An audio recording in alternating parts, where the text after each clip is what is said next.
Independence Day on May 18th.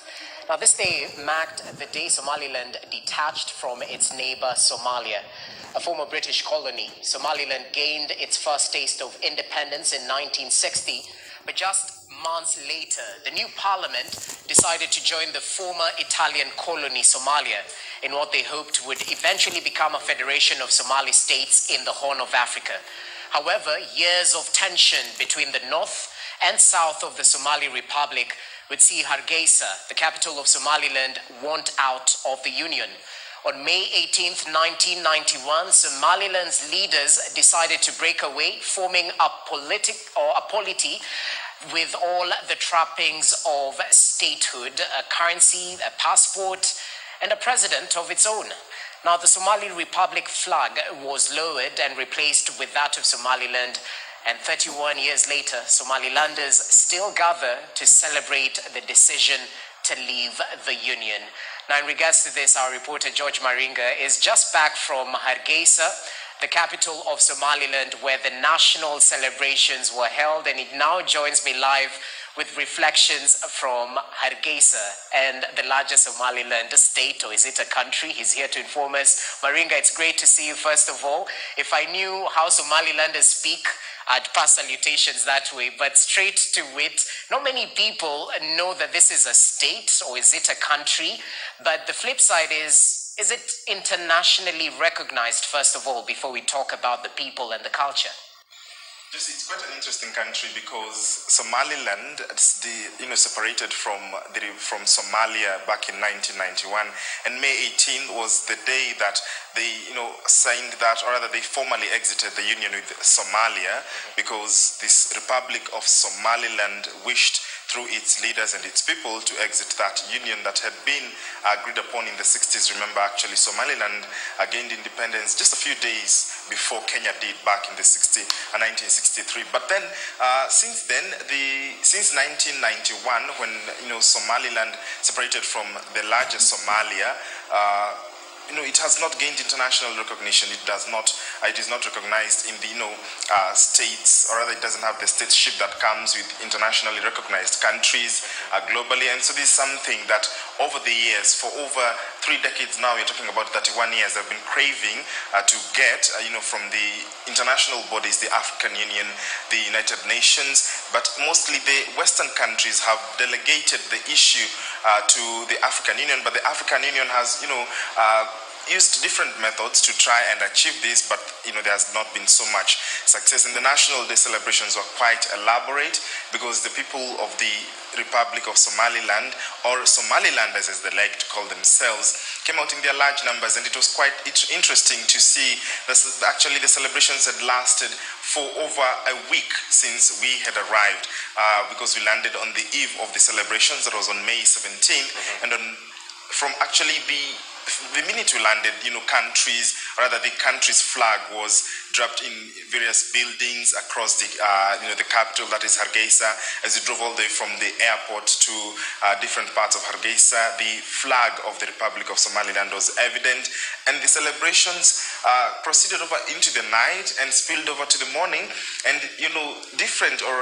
contrary to Kenya, their celebrations started as early as 6:30 a.m. That's when the president arrived at the road number 1, that is at the heart of Hargeisa town, for the celebrations. And it was full of pomp and color. For 31 years, these people have, existed semi-autonomous, whereas they have had their own currency, a passport, a president, and other issues and other, key elements that define a country, but they have not had the international recognition that comes with it. So, and that flag actually with the colors, just to, to elaborate to our viewers, is that it defines the struggle, and the statue, that is that aircraft on screen right now, defines the struggle, the end of years of struggle between these two countries, because it crashed in Hargeisa town, and it is used, in the Monument of Independence. And the difference, or the contrast, because the Somaliland flag, the Republic of Somaliland's flag, has a black star to show that they seeded from that union, and so much to speak about because there was also we also visited Wahin Market, the one that burnt down in April. Remember the beginning of Ramadan, it was worth about $2 billion, and it's a market that supported Hargeisa, Somaliland, Somalia, and other countries such as well as the UAE as well. And we also visited the Lasgale cave paintings outside Hargeisa, where there was so much history to learn. And we also actually got a chance to interact with Kenyans working in Somaliland, specifically teachers. And we have about over 10,000 Kenyans who currently work and live in the Republic of Somaliland in various places.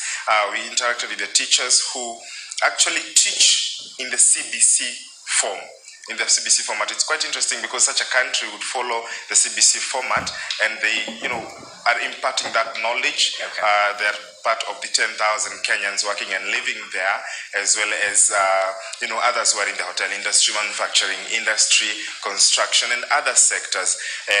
And whereas this country has not had the international recognition, they have a representative in Kenya, that is Ambassador Dr. Mohammed, but they have not gained the diplomatic status as it would be in terms of embassies, because they do not still have the red number plates as for the case in Kenya, but they're still trying to come out and have the international recognition.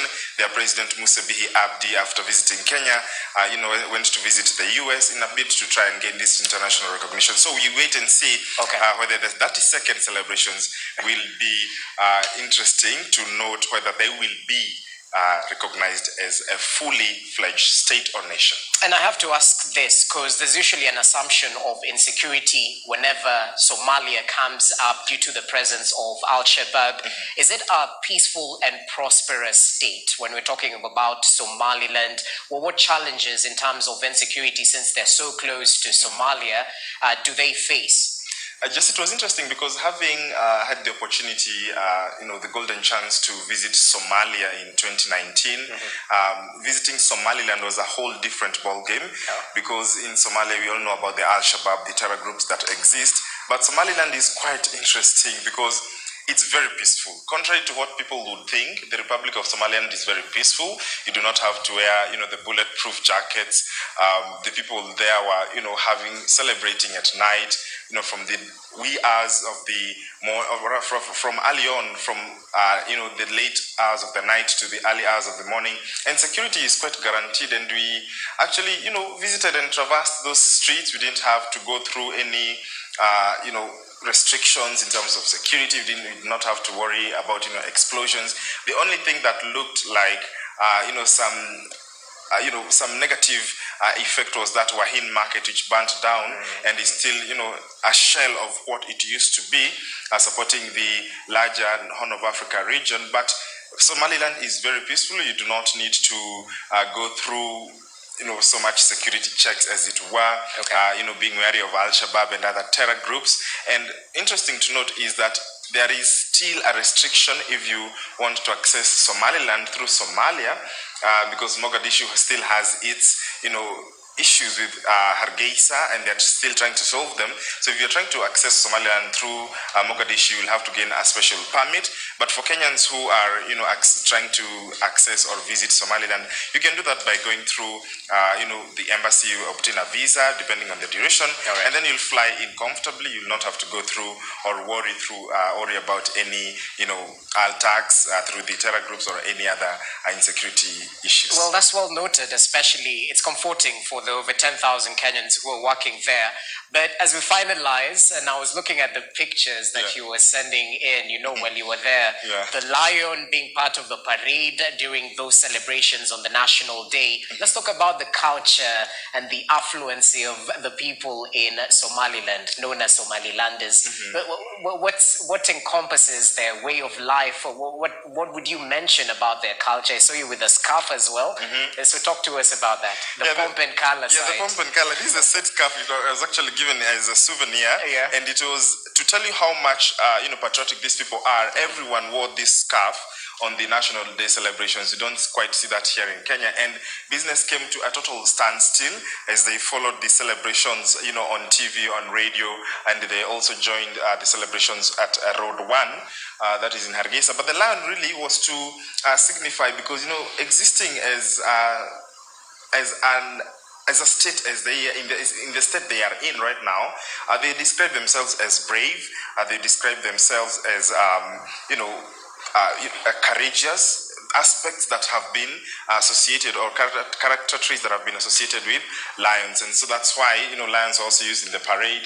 There are also other, there was pomp and color. We did see them, bring down, or rather bring all manner of groups, and their parades were quite interesting because compared to other countries where you only see the military, even they started actually with students joining the parade. They led the parade, acrobats, different talent groups, and coming in to wind up was the military showcasing its might and power, things that are quite associated with the lion, which some of the wildlife attractions that are there, as well as the character traits that the Somalilanders would like to associate themselves with. And they are very welcoming people. They have an interesting culture. Their food is very delicious. They will want to. They speak Somali because, of course, being the main Somali tribe, that's the main language of communication. But they also speak English, and they're very welcoming and warm people. Jesse, did you learn any language, perhaps, as you finalize salutations, whatnot? Something you can teach us? I did try, but it was quite heavy on my tongue. Perhaps next time I'll put more effort into it. Okay, Maringa, it's always a pleasure to have you with us. Just breaking down his experience in Somaliland, as you've had.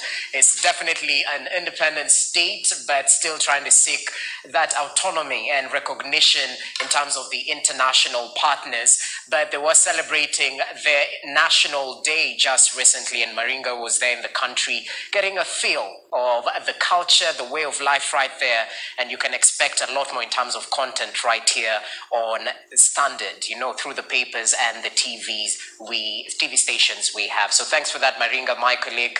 And it brings us to a break right here on Africa Speaks. On that particular note, when we come back, more information for you, including a conversation centered on Africa Liberation Week, which is marked on the 25th of May. Much more coming on the other side. Stay with Africa Speaks.